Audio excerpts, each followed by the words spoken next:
This is VSiN, the sports betting network. Follow the money. That's what I always say. You always follow the money. Yeah. This is Follow the Money with Mitch Moss and Paulie Howard on VSiN.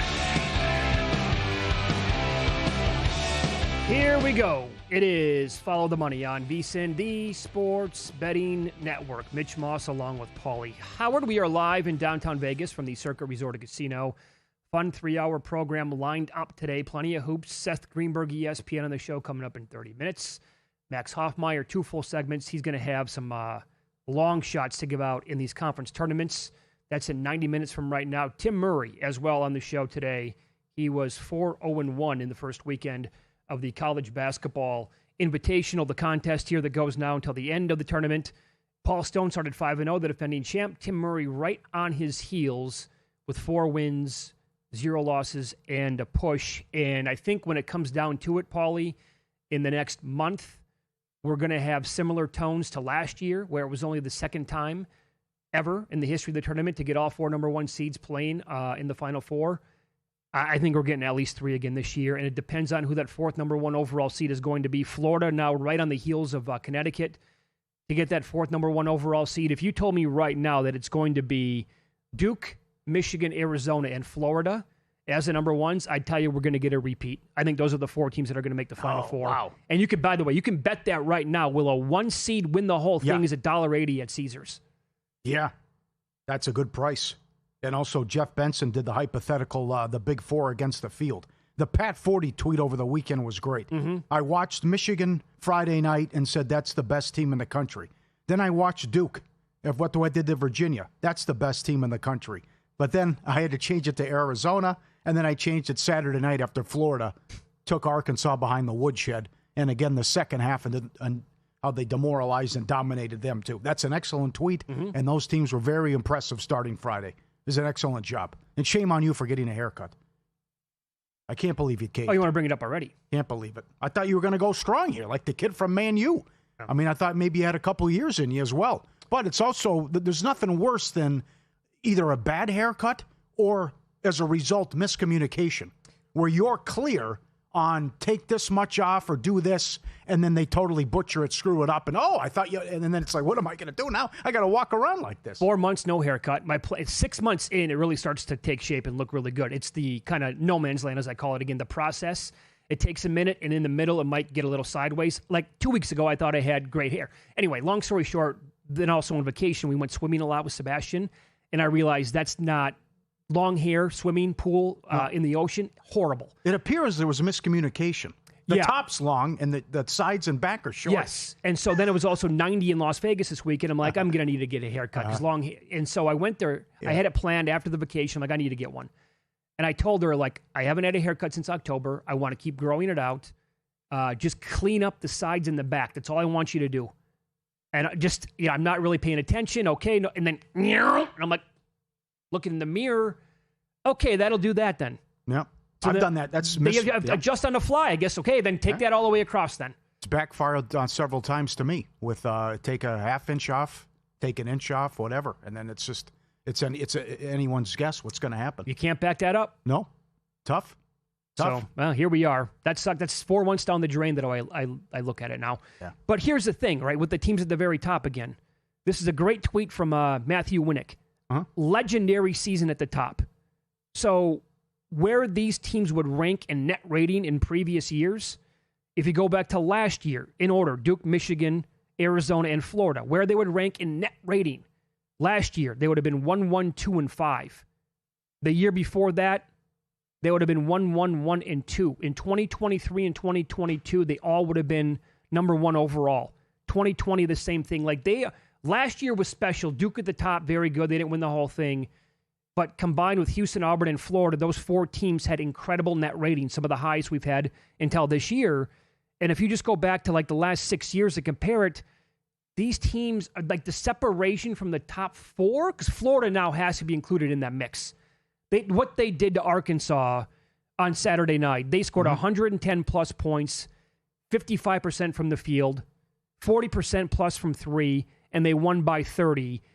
The only other team ever to do that against an AP-ranked opponent Loyola Marymount in the tournament in 1990 when they blew out Michigan 149 to 145 per Opta stats. Whenever you're in the same conversation as that 1990 Loyola team or the 1990 UNLV team, you know you're talking about rarefied air at that point. Now, a couple weeks ago, Lunardi said there's a huge gap between the 1 and the 2 seeds. Well, I mean, to me, I think UConn's making that, Florida's making that push, and they can jump in there, but there's not, he has them as the highest-ranked 2 seed. Right. But I think that's going to flip, and that could change. And the tournaments are going to be a big reason why as well. But I still see the difference, because then you're talking Michigan State, Houston, and Illinois, and that was also a costly loss for Gonzaga Saturdays. They've dropped to a 4 seed now, even though they might only have two losses, when it's all said and done. So I wouldn't mind if you're right that it happens again. Maybe it corrects itself after what happened last year, but maybe it's just these teams are head and shoulders above everyone, and you can take these big boys against the field, and you feel okay about it, and your one seed bet too. Yeah, how about North Carolina? Per Lunardi's bracketology, he had North Carolina a 4 before they won again and dropped them down to a 6. Like, that one seems a little bizarre to me. And he finally changed it this morning. And we'll talk to Seth Greenberg coming up about this in about 25 minutes. You can bet on whether or not Auburn's going to make the tournament. He still had them in. Now, this morning, he flipped it and has them first 4 out. Yes. We'll expand on that coming up in a little bit, but that's wild to me. And there's still this anti-Miami. Now, they were in trouble on Friday after the show. Well, they were, but also their best player fouled out with 7 minutes left. Yeah. They got a tough whistle in that game, and you saw Steele lose his mind at halftime and knocked over a speaker and kind of ruined the halftime performance and show. And then their point guard didn't play. So, yeah, it was a bad performance, but they won. But I just don't know how you live in this world, especially if you're Bruce Pearl, and think, well, winning every game's not good enough, and how difficult this is. And I can tell you this, that they don't have great wins, but they don't have one bad loss because they don't have a loss. So Auburn, which, Pearl actually lost to Yale in the first round, and Broom was on the team. This is this hypothetical fantasy land where it's, well, if they were in this league or if they were, these SEC people love to live in this world, and it's ridiculous. Like in football, you haven't won it in 4 years, but you still wanted to play if Indiana was in this league, and you didn't belong on the same field. Indiana and Alabama. It's so dumb. I can't imagine as a coach or as a person just to have that where you quickly want to dismiss somebody who hasn't lost a game, and you want to punish them and knock them down and reward mediocrity. And Vitale's been great on this for years. Why do you want to put 500 teams in? Why do you want to put teams under 500 in? Who wants to watch that? I know. The regular season has to count for something. I'm sorry. Right. It kind of does. I mean, and I'll tell you a couple of other bets. So based on price, again, I'm not going to bet that minus 180 for 1 seed to win it right now. I'll wait to see. Maybe it goes up a little bit before the tournament. But the number one prop that I cannot wait to see is going to be the sum of all seeds to make the Final Four, and what that number will be. I think in years past it's been 9.5. Other years it's been higher than that. I honestly think I would bet under 5.5. It depends on where Florida's going to go. Now, this is 2 weeks out. Depends on, there will be a region of death for sure. That one team you're going to look at it on Selection Sunday and be like, oh my God, how did that team get that difficult of a draw? So that will happen. The separation is there again. And by the way, that angle with Florida in the second half, they were up by 19 over Arkansas, and they were laying 1 in the second half. They were up to a 35-point lead before you could blink. Todd Golden does it every single game in the second half. And another thing tied into that game, and other stuff that happened over the weekend, and getting into Duke tonight, laying 9.5 against NC State. I just, go ahead. You can bet the dogs all day long. I want nothing to do with fading Duke tonight in this game. We saw it with Arizona. That was a close game against Kansas around the 15-minute mark. It was a 5-point game in the second half. Beat Kansas. That was, by the way, with Darren Peterson. They won by 23 in that game. And Arkansas is good. They have talent. Yeah. And they were absolutely destroyed by Florida. And now they're starting to shoot this has been they're on the uptick now, because the entire thing this season has been, well, not a great 3-point shooting team. It's getting better now, and has been better it's like it keeps going up. It's ascending like an airplane. Well, we got an angle play too. So that was unfortunate what happened over the weekend. Luke's worst day was 4-4. And when Mercyhurst got there, everyone was excited, and that made it 10 in a row. And then there were several people who said and put it out there like, yeah, I decided to jump in, and then we lost 3 in a row in spectacular fashion. They hopped in after Mercyhurst. After Mercyhurst got there in the overtime, right. Yeah, well, the game tonight I missed already, so that's flipped. Yeah, it's Lamar. The angle is back tonight. Lamar against Houston Sister Christian. So even Funhouse back after this. Mike and the Mad Dog. You know, he finally jumped in after Mercyhurst, and then he said, I'll show myself out. Because it's one thing to lose, but they got killed. I know, it was so bad. But this is why we can't have nice things. It was picking up all that steam, and Haslam retweeted it, and it was getting so much hype, and it was 10 in a row, and I didn't even know where Mercyhurst was. And then blowout. But still, I mean, it shows you, these buildings out here don't build themselves. So the 79% not sustainable. No, nothing's 100%. Nothing's a lock. Right. But, his worst day was 4-4. So he had a 1-3. And now we'll see if he bounces back and this corrects itself. So. I think, Luke, was Mercyhurst, weren't they down by like 15 at halftime? Okay. They were getting torched. Yeah, and they came back and they eventually pulled it off. And then the excitement was all there. Going to have a big day on Saturday. Yeah. We talked about that on Friday, too. You brought that up. I think it was in Do You Concur, whichever segment we did. It's like, it's okay to jump in. Hop in. I know. And a couple people after the Mercyhurst lost, and they went 0-3, and the games weren't even close. Tough. I do like Portland State tonight. If they win, they get the 1 seed and wrap up the Big Sky. That is kind of a small number. Yeah, it is. Yeah. Well, they've lost 3 in a row. Right. They haven't played well. And Eastern Washington's hot, too. They won 8 in a row. And I know VSiN Insights made the case for them. All right, you're going to hear from Bruce Pearl coming up next. The odds on Auburn to make the tournament. Lenardi still had him in. Their resume, oh my God. How about current form, too? It's a disaster. We'll expand on that coming up next.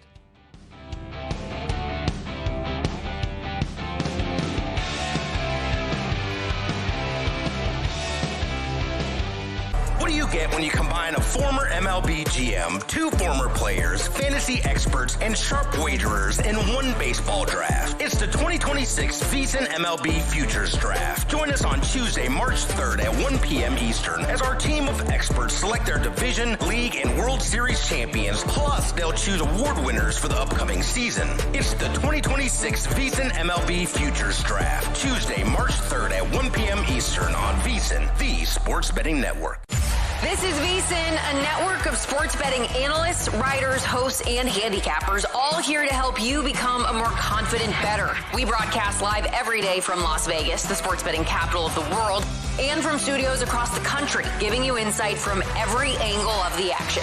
Take VSiN with you wherever you go with the VSiN Watch app, or catch us on streaming platforms and regional sports networks. You can also listen live on SiriusXM Channel 158 and on radio stations nationwide. Check out VSiN.com as well for betting tools, exclusive betting splits, AI-powered player prop projections from Opta, pro picks for every game, plus in-depth betting guides and articles built to give you an edge. From sharp betting analysis and daily best bets to insider interviews and expert breakdowns, VSiN is your trusted source for everything happening in the world of sports betting. See everything we have to offer at VSiN.com and become part of the Sports Betting Network. Responsible sports betting starts with a game plan. That means stick to a budget. Keep it social by playing with friends. Learn the game and know the odds. Play with trusted legal operators. And if you need help, reach out. If you're getting in on the action, visit haveagameplan.org to learn more.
This is Follow the Money on VSiN.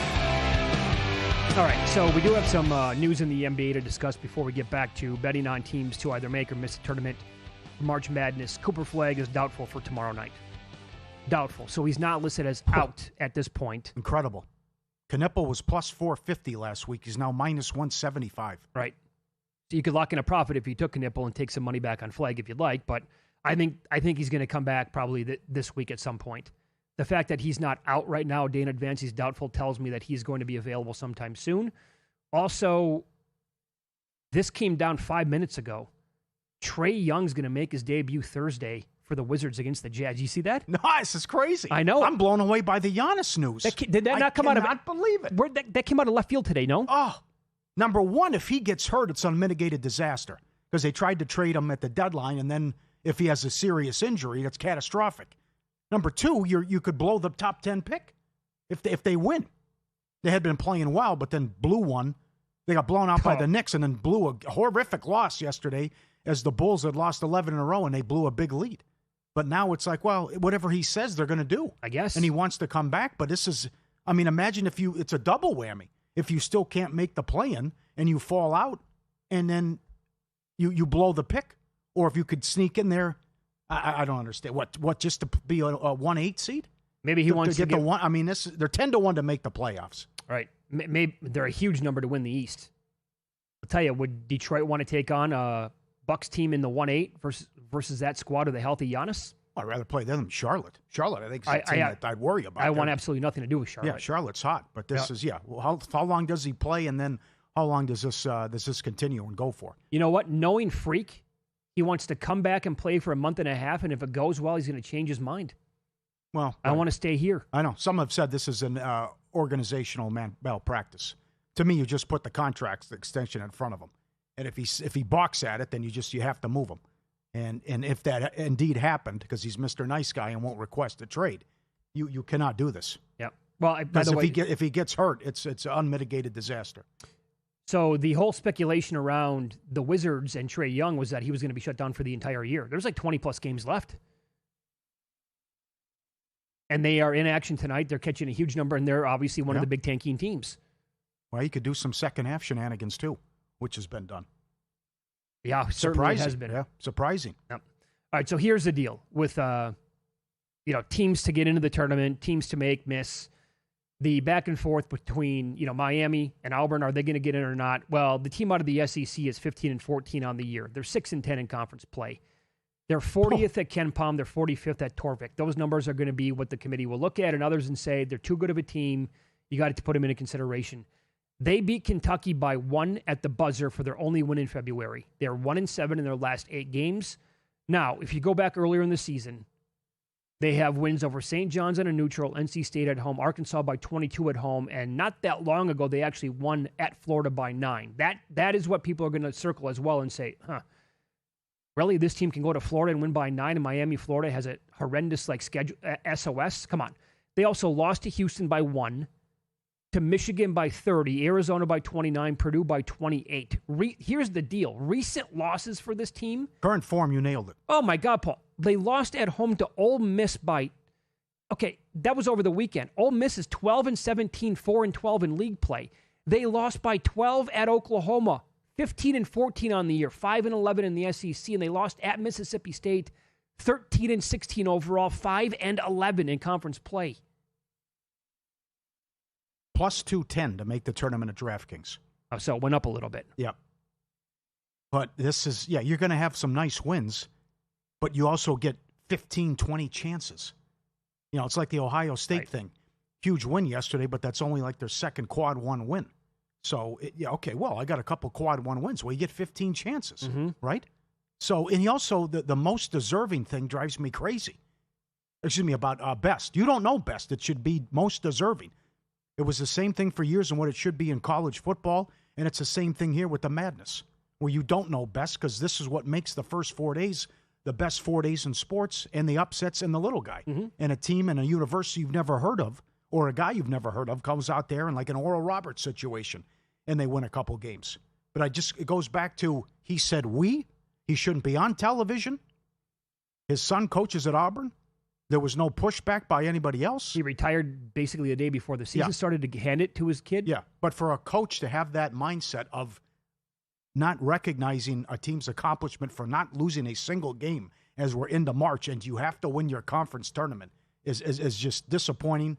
And it's, I think, disgraceful what Pearl did. And I'm glad the Miami of Ohio AD went back at him and called it a disgrace as well. Yeah, fired back. That he embarrassed himself. It's also an embarrassment for the sport and the committee if somehow they get left out. Mm-hmm. Now, from a betting standpoint... By the way, let me step in real quick. It drives me nuts that these coaches can't remember where they came from. Yeah, he was a mid-major guy at UW Milwaukee. He was an awesome story at UW Milwaukee and gave teams fits in the tournament. That's what happened to Urban Meyer. Same thing. He started out at Utah. He was great. They went undefeated with Alex Smith. Didn't get an opportunity. And then he changed his tune once he went to Florida. But certainly I would love to see undefeated Miami of Ohio in the conference championship game against Red Hot Akron, because I think Akron will beat them, because Akron is playing great ball and they lost a close one. Their only conference loss was Miami of Ohio. Yeah, you're going to have Akron in pocket to win that tournament, aren't you? Yeah, I think they're playing so well and blowing people out. Plus, you get the pressure, too, of trying to go undefeated, follow them around, which is tough. But Peterson nailed it last week. You are rendering the regular season irrelevant and meaningless for a mid-major if you go undefeated and can't get an at-large bid, or hell, even lose one game, and saying that that's not good enough. It's bad enough that most of these schools and conferences are only playing for a 3-day sample size. We're throwing out what's happened from November on and dismiss the 30 games because you have no chance of getting an at-large bid anyways. Yep. So it's all about the stupid conference tournaments. Yep. And the tournaments, by the way, they start today, and they get into it tomorrow and then later in the week, obviously. And Adam Burke and others here at VSiN will have great write-ups and analysis with best bets for all these tournaments, and I've been retweeting them out as well. You can get them at vsin.com. Before we dive into the Horizon League, if you missed it, here is Bruce Pearl talking about Miami and whether or not they should be in the tournament this year. Miami, Ohio, here's the deal. Are we going to select the 68 most deserving teams, or are we going to select the 68 best teams? If we're selecting the 68 best teams, then Miami, Ohio is going to have to win their tournament to qualify as a champion. Because as an at-large, they are not one of the best teams in the country. And that's going to be a difficult choice for the committee to make. I mean, you got to play your way in, or you're going to lose your way out. It's just that simple with all these teams. And Mash, to your question, for the mid-majors and low majors, it's all about the tournament. Because they recognize there's only going to be a one-bid league. For the rest of the leagues, it's all about the grind of a regular season championship. And I think that's what matters most. 15 and 14 can't be in. It was hilarious. He said that, and when Auburn went out and lost as a big home favorite to Ole Miss. It's never been the 68 best. Never. No. And it never will, because this is what makes the best 4 days in sports, where you let the little guy in from a conference, whether it's the MAC, the WAC, or the Northeast. And like a Long Island Sharks, whatever it is. That's what it's all about. But you also can't compare best and deserving, because you don't know who the best teams are. Because certainly Auburn hasn't looked like it either. No. And I would like some consistency, too. Just don't come out and have a nice win and then lose to Ole Miss or be 500 overall and several games under 500 in conference. Yep. So I will point this out. We talk about a lot of numbers throughout the college basketball season, a lot of different sites. One of them that Luke has been using for the angle is Bart Torvik. It's free. He has great numbers, and he also has something called a TourneyCast. And if you want to go by his numbers, now his numbers are not going to be the be-all, end-all, but I think it's a good reference point. He's made me some money in previous years by looking at percentages he gives teams to win conference tournaments, and then you can look at odds and say, that one's a little bit off. For example, in the Horizon, he has Wright State at 34.6% to win the tournament. That's right around 2-1, and that's where they're posted. Robert Morris, he has a 19.9% chance to win the tournament. At DK, they're plus 280. Well, based on Torvik's numbers, you would need about plus 403 to be fair before you could actually make a bet on them. I would say two teams, based on his numbers overall, that would make some sense in this conference. One would be Detroit Mercy. Based on the percentages there, he would make him about plus 713. You can get 10-1, maybe find a little bit better on that. And he would make Green Bay about plus 747. Green Bay, by the way, nice season for Gottlieb's crew and playing pretty decent right now. You can find 10-1 on Green Bay. And I, for those of you looking at all these conference tournaments, I don't think I had a dream last night. I swear I saw them at 13-1. I get it, numbers move sometimes. But if you see Green Bay at 13-1, I know I saw it somewhere out there. Can you let me know where that is? Because I want to take Green Bay at 13-1. I think that would be a good enough number for them to actually have in pocket. Doesn't mean they're always going to win, but just, it's something that you can use as a tool. Navy Open 120. They got up to 210. They won every league game but one. And again, they covered on Saturday. And to put in perspective, they were a 7-point favorite against the 2-seed Colgate and routed them. So that seems cheap. And we'll get in front of this because it starts Thursday. The Missouri Valley and Arch Madness. The first game went over last year. And then every game but one went under. It's been an under machine ATM for years. With Arch Madness, it starts Thursday. Don't forget. We'll ask Seth Greenberg what he thinks of Miami coming up next here on VSiN.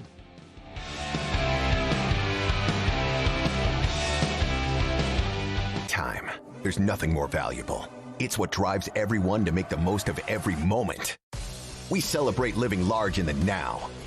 In a city where time disappears, we create experiences that electrify the soul and memories that will last forever. We go big. We go all night. And here, everyone is invited. So get loose and get loud. This is Circa. You'll have the time of your life. Elevate your sports betting game with VSiN's exclusive betting splits. Stay ahead with real-time market trends and track bet percentages on any matchup. Then uncover the edge by comparing them to the amount of bets placed to find out where the sharp money is headed. Upgrade to VSiN Pro to access betting splits, live odds, line moves, power ratings, and in-depth game analysis.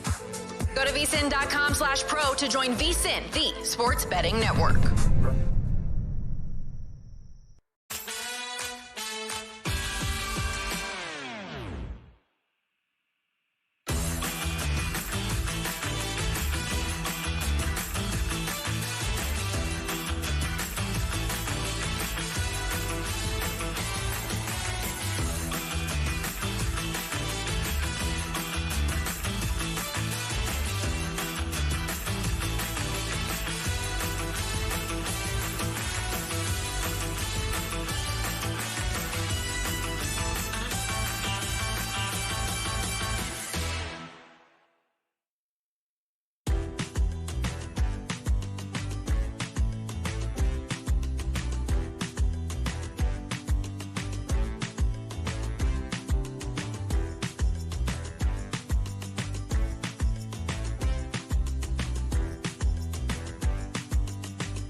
This is VSiN, the sports betting network.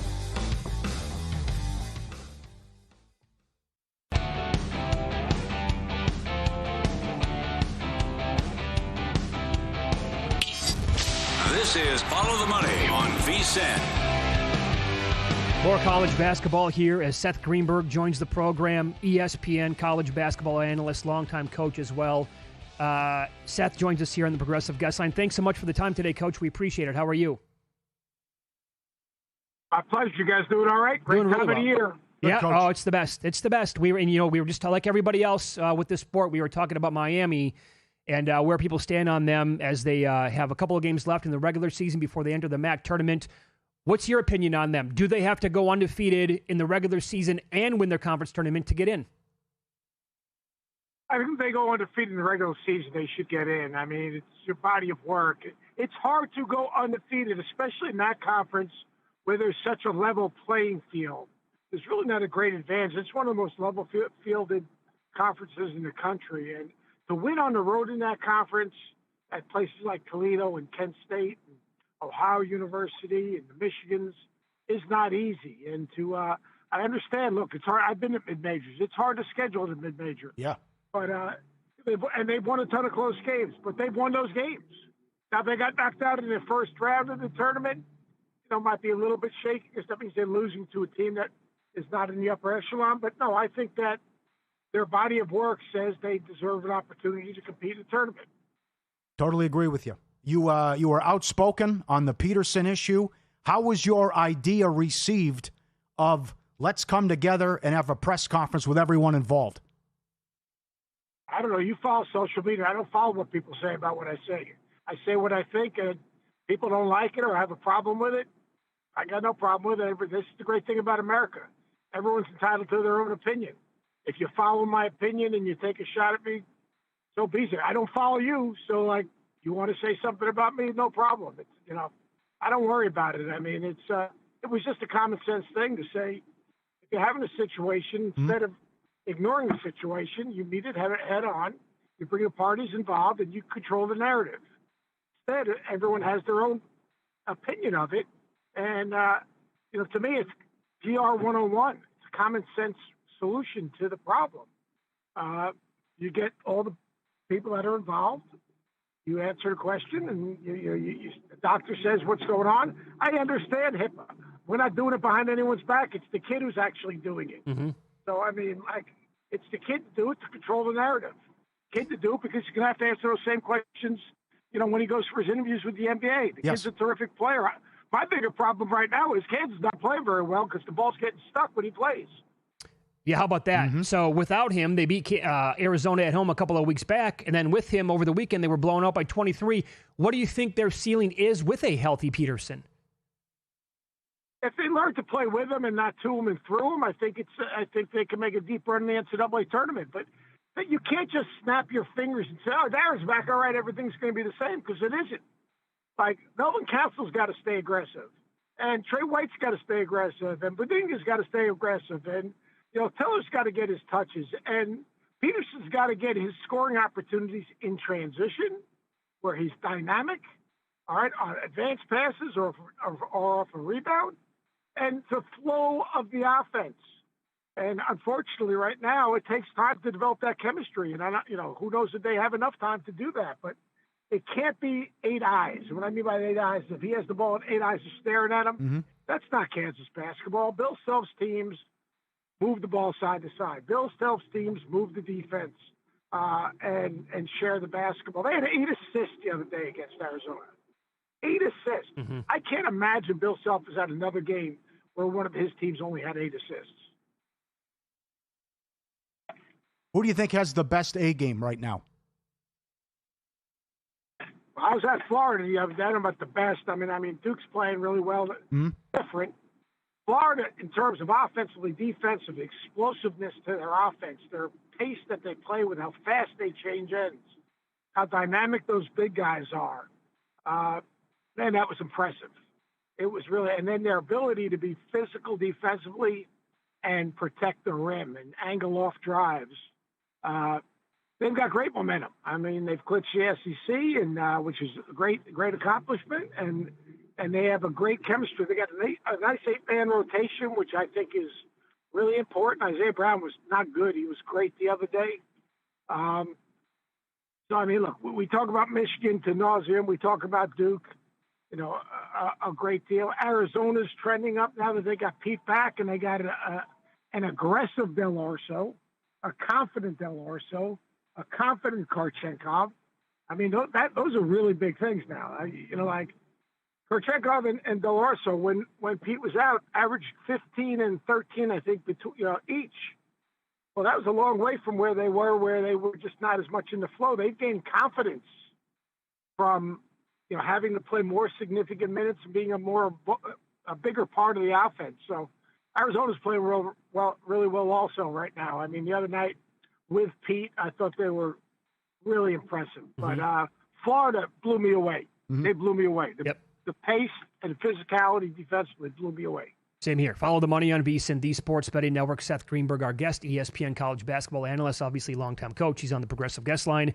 And to that point, we kind of started the show by saying, upsets and underdogs made this tournament so special for the last 40 years plus. But last year, for the second time only, we had all 4 number 1 seeds get there. And when you look at net ratings overall, like last year, the top 4, there was a big separation between the next batch of teams. This year, if Florida lands on that one line, and that's easier said than done, but if we get Duke, Michigan, Arizona, Florida, the gap, I think, between those 4 teams and everybody else is similar, if not bigger than last year. Don't you think it might be a carbon copy where we get all 4 number 1 seeds back?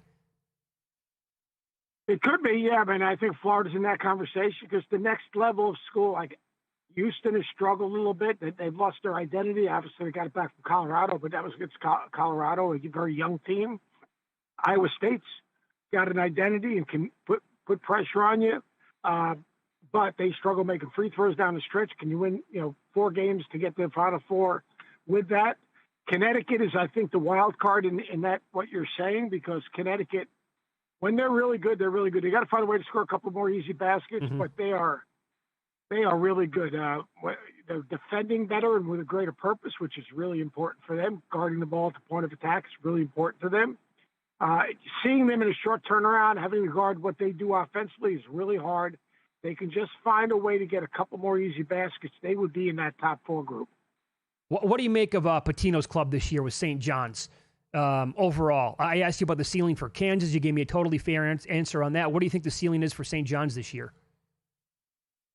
I think they're getting better. Since Rick put Dylan Mitchell at basically playing the Scottie Pippen role and running their offense through him and having him guard the other team's best player. Now they got absolutely, smoked by UConn, and but then they bounced back. Mm-hmm. They don't have a great margin of error because their guard play is a little bit inconsistent. But I love what he did with Dylan Mitchell. Obviously, Zuby's a load up front.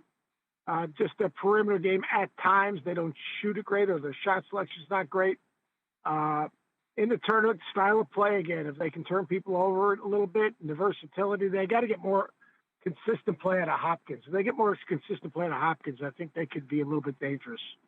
Were you a little sad on Saturday night when Gonzaga dropped their final regular season game in the West Coast Conference ever at St. Mary's, and to see that special rivalry that we've had for so many years now go bye-bye starting next year?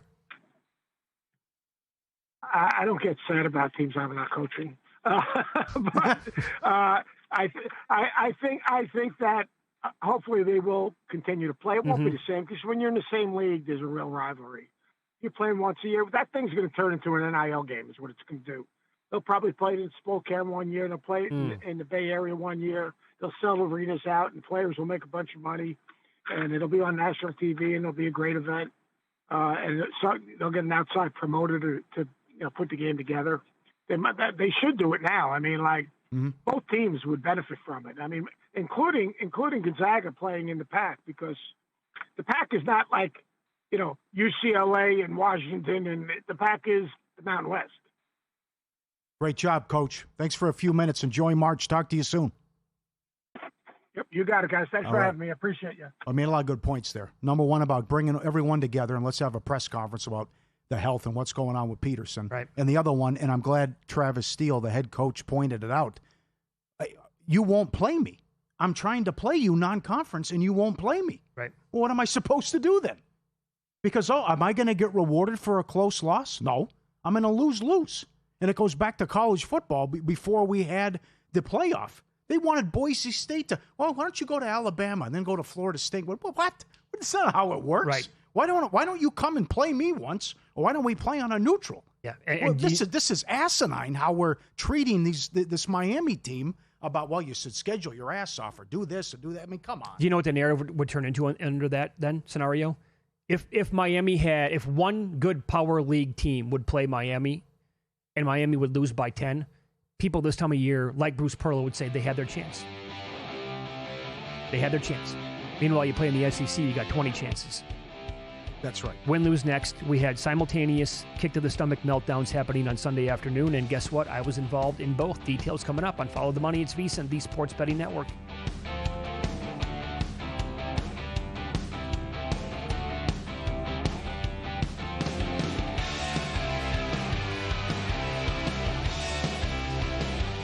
VSiN's player prop projection tool is now available for the NBA. Get projections for points, assists, rebounds, and more powered by Opta AI. On VSiN.com/NBA props, we line up our projections against the latest DraftKings odds so you can quickly spot mismatches and find value before the market adjusts. The NBA player prop projections tool is available exclusively to VSiN Pro subscribers. Check it out now at VSiN.com/NBA props and join us on the Sports Betting Network. Prop Points takes you to the intersection of prop betting and fantasy sports with hosts Jeff Erickson and Nick Whalen of RotoWire. He's the one that's the trendiest. He's the one that's going the earliest of the three, and in some leagues I've seen him go as early as the second round. The one thing that stood out to me here is, value-wise, I would take a look at Dorian Finney-Smith over 2.5 boards. They'll help you find the connection between the two and give you expert advice on how to capitalize when a number is too good to pass up.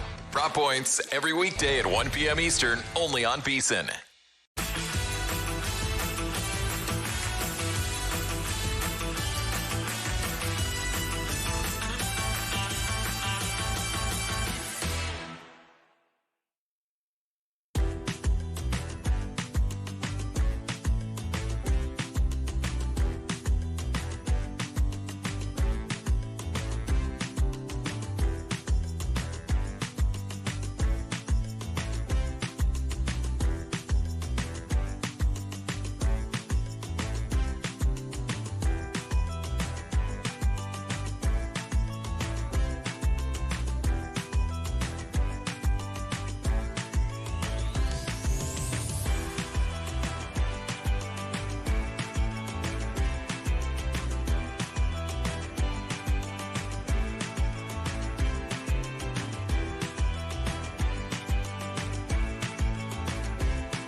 Win Some, Lose Some is sponsored by the Sharp Plays.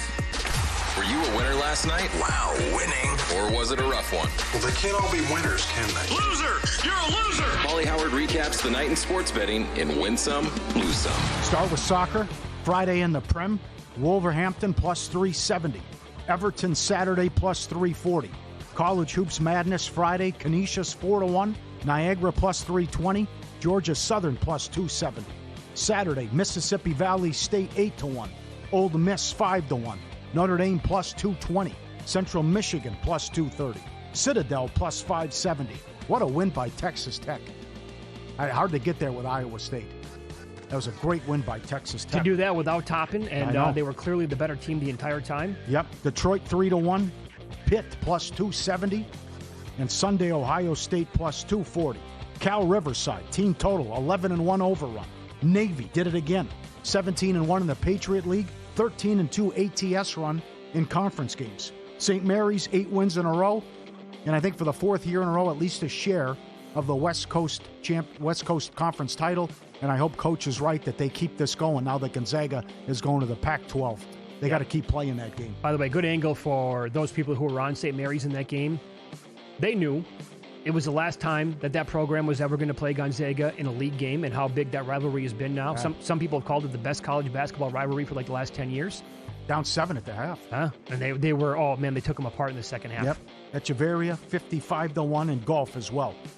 Subscribe, be part of the team, VSiN.com, our radio and podcast friends. You always want to see these tweets and videos. At Paulie Does Vegas on Instagram. Send them in, we'll put you on. Hammer Nation had a big one. Where are the multipliers? But he'll take it. On Ultimate X, dealt aces and a kicker for $6,000. Too bad it wasn't triple-double. But that's nice. No kidding. Could he use You're going to be mad because there are no multipliers for sure, but the fact that he's playing $1 and he had it dealt. Great job. That's a good one. Good for you. And this is always crazy. Darren Ravel tweeted this out. That you can buy, someone kept a box of 1988 Fleer. There's several boxes in there, and at the time, a guy paid like $140 for it, and the opening bid's like $60,000. How do you store that many years and keep it safe? And where do you put it? You put it in your closet? What do you do? And why wouldn't you you think about, I'll worry about this 40 years down the road. I'm not going to open it. I'm going to keep it. Can you imagine saving something that long unopened and a whole box of cards? Well, so I still have a ton of baseball cards that I have not. I mean, I've looked at them twice in the last 30 years. Because you move so many times. Can you keep it mint? Can you keep if you had the Jordan rookie, that was 86, I believe, the year. But it's here. He's just got the whole box and probably just puts it on his shelf, and he's called it good for this long. Well, other than that, or maybe that was lost in an attic, although that box looks relatively clean. That's right. Overall. So I'm looking right now at some of the cards that are actually pretty decent when they're upgraded, like a PSA of 9. Scottie Pippen. That is rookie? You know what I'll ask? Yeah, is. It looks like it is. Okay, how much? Dennis Rodman, but it only says $157 on him. Dennis Rodman, 122. Reggie Miller, a little bit more than that. John Stockton. It feels like those numbers are really, really low from what I'm looking at right now online anyway. Yeah, I think this was the only game in town back then. I love all the Fleer. NBA had was Fleer. Yeah. I was such a big Fleer fan. Yeah. Well, who knows? Your mom goes to the grocery store one day in 1986 and picks you up some pack of cards, and you get the Jordan rookie. And what's that worth now if it's if it's a 9 or a 10 grade? And she paid 48 cents for him. Duke, Virginia over, 136.5 up to 143, no good. TCU, K-State over, 155.5, 160, 77.68. Delaware, Kennesaw State under, 148.5 down to 142.5, 90.82. Auburn loses 14 losses, lost Ole Miss at home. BYU also loses again, and double lose some. What happened to Shane Lowry? A 3-shot lead for a professional to go back-to-back tee shots in the water, and he blows it. He was like an $8 favorite once you got to the back 9. First time in his career. So like many others here on the network, I had Shane Lowry 16-1 outright, and he was 96% to win before hole number 16. I never considered taking Echeverria at all. Like, why would I? And then he falls apart. Like, it's the only tee shot on 16 to even come close to hitting the water the entire day.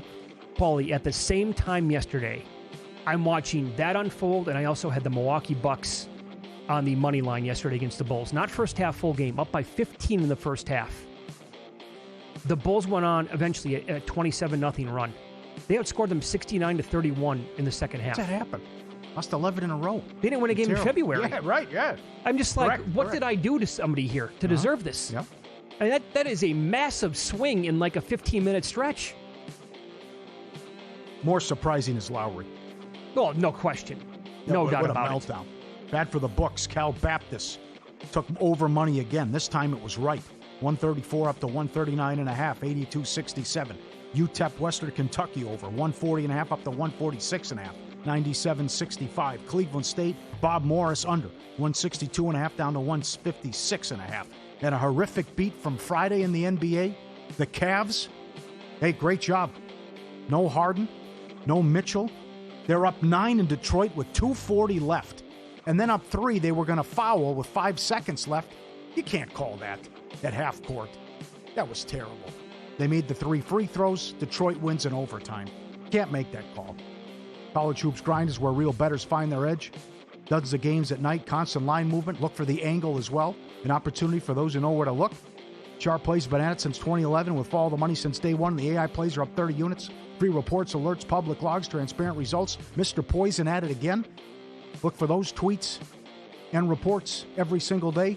Advanced AI, trusted sources. They highlight the sharp action, key numbers, and market shifts before the public catches up. Jeff and his crew do an outstanding job.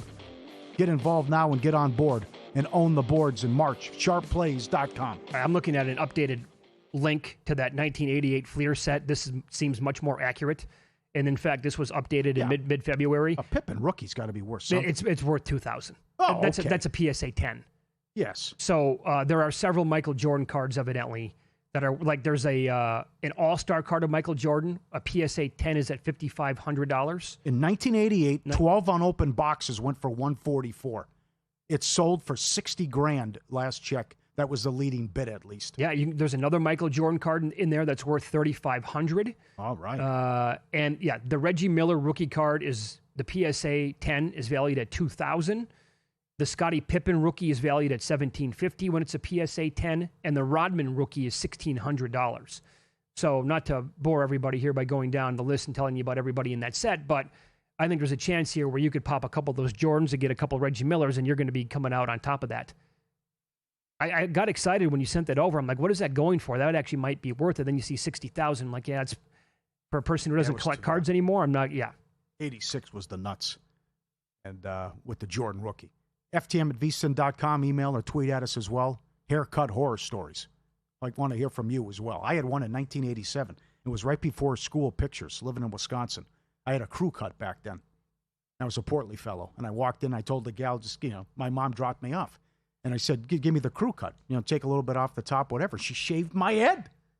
And I was like, oh, no, it's the day before school pictures. And I was crying. And my mom picked me up. I was like 10 years old. Like, how does this happen? Your mom was happy, I'm guessing. She was. Yeah. See, there's nothing. My mom was like, felt bad for me because she just dropped me off. And I told the lady giving me the haircut, just take a little bit off. And she shaved my freaking head. And it's like this other guy who walked in. He wanted a haircut and he had a beard. And the lady, right here. Yeah, go ahead. I mean, this is the miscommunication was baffling. Here's the tweet from Phil. I have a full beard, he says. I got my hair cut. She grabbed the clippers, took my beard off without ever asking me. It grew back, but what on earth? I didn't say anything because what's the point? So he's sitting down to the full beard. Does she just start to go? She takes the clippers and goes once, and then you're like, what am I supposed to do with that? I never said to do that. I know. Did I ever say touch my beard? I'm there over the weekend. I'm like, clean it up a little bit on the sides and the back. I didn't have a hair, trying to grow it out. I love the way it looks in a couple more months. I've done it a couple times in my life, and she just is like, okay, no problem. And then whoosh, I'm like, that's 4 months down the drain there, honey. Well, Thank you. That's why if you find someone that you have a good rapport with and they do a good job, you got to stick with her. You have to stick with the person because if you bounce around and get someone different, you never know what you're walking into. Totally agree. For the first time in my life, I was with the same lady for at least 5 years. She was awesome. Good rapport with her. Great haircut every single time, in my opinion. Recently moved a couple of months ago. So I'm not making like an hour drive now. Maybe it would be worth it. Yeah, that's quite the conundrum. Mm-hmm. I'd say it is worth it, though, too. Because it's, Yeah, you got to. Yeah, it's going to grow back, but also it's. Yeah, right. Walk around for a couple weeks. All that time that I had invested in that. So anyway, ftm@vsin.com is the email. You can always get to us on X as well, live during the show, at VSiN Live, at Mitch Moss Radio, at Paulie Howard. Up next, teams you want to bet on or against in conference tournaments, and we'll dive into some of those odds coming up next. I was told this number is, quote, a gift in one of the smaller leagues. Find out